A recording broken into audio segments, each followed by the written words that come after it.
Yeah, huge credit to Central Florida and Coach Dawkins. They had their guys ready to play, and they played with a heck of a lot more discipline than we did tonight. Um, I told our guys before the game it was going to be a physical battle, and winning on the road in this league, you got to have a lot of discipline and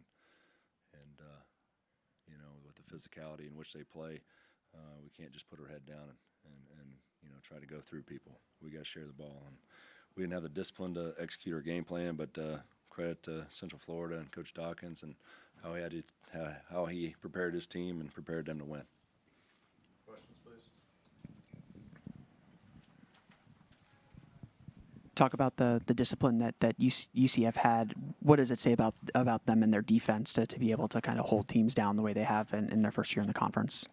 Yeah, they've done an excellent job. I mean, they're right up there with anybody else in our league in terms of their physicality and the way they play and the way they're locked in defensively. So, I know in the past they've had struggles to score it on the offensive end. They sure didn't have many struggles against us today by any means, but they scored the ball well and efficiently, and they were the aggressors from the jump. And typically, the aggressors get the call, the aggressors get the benefit of the doubt, and that's the way it played out tonight. Equal number of turnovers, but the Knights did a better job of capitalizing. Yeah, they were going downhill. I mean, they were going downhill. 24 fast break points to 6. It's a pretty alarming stat. So, yeah, they took advantage. Every time they got a run out, they took advantage and they converted. So, yeah, 24-6. It's a hard one to overcome. Coach, first time you guys have come down here to play UCF with them being a member of the Big 12. What did you think of the atmosphere tonight and just everything that the team brought? No, it was great. It was a great energy in the building. Students were, they were locked in from the beginning. It was a good atmosphere. Just it looks like they fit in just real well with the Big 12 and those home venues in the Big 12 and that home court advantage. Raekwon Battle came in averaging close to 20 a game. I know seemed like he was kind of limited in the first half, took a hard hit. What happened tonight? Obviously before he got ejected, but why was it difficult for him tonight to get going? He got frustrated. I mean, they were putting a lot of pressure on him and doing everything they could. They did an excellent job of taking him away, but that's going to happen in this league, and especially the one thing he did do well is he shared the ball. It looks like he had I'm looking at the wrong guy, but he was frustrated. He was frustrated in a lot of ways, and he just got to take that frustration and realize that he's pulling a lot of defense, and we got to get the ball moved and take care of it on the turn and get somebody else involved in the offense. This season, UCF has struggled getting started early on offense, but showing from the stats, they never trailed this game. How hard was it to fight back after UCF got off to a good start? Yeah, I mean, we couldn't get any momentum. We were trying to chip away here and there, but we just couldn't find that.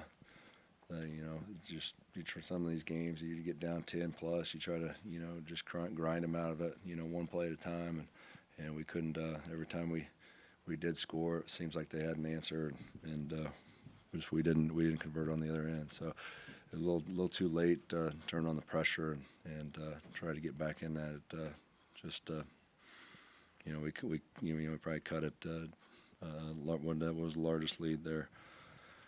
It was in the 20s, but regardless, we battled there at the end and made it hard, and that's all I can ask of our guys. And at the end, we never quit. Just continue to fight to the bitter end. Coach, you've been around Big 12 basketball for a very long time. What would you say it takes to succeed in this conference in basketball, and did UCF exhibit any of those characteristics tonight? Well, first and foremost, you take care of home court.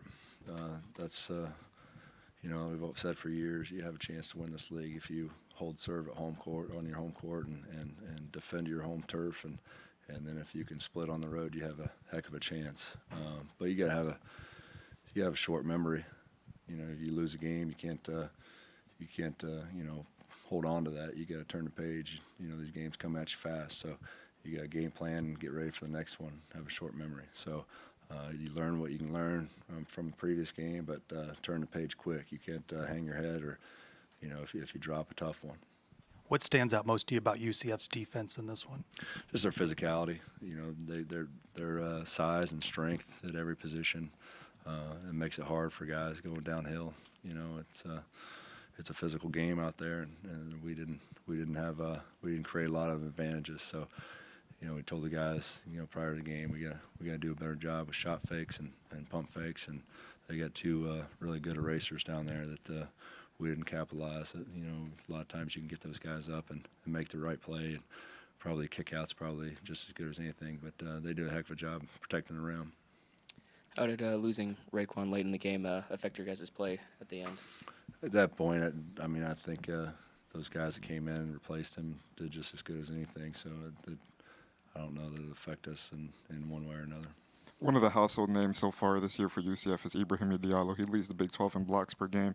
He had 14 points tonight, 12 rebounds, and 3 blocks. How hard is it to penetrate the paint with him, just his presence and all he does, rebounding the ball? Yeah, he's a presence down there for sure, and then the fact that he, you know, big like that, knocks down 6 free throws, 6 for 6 from the line. You know, he was as good as I've seen him on tape at any game. So he was very effective for. Jesse Edwards, is he getting closer to suiting back up for you guys? Yeah, we're getting closer. We just have to make sure he's in.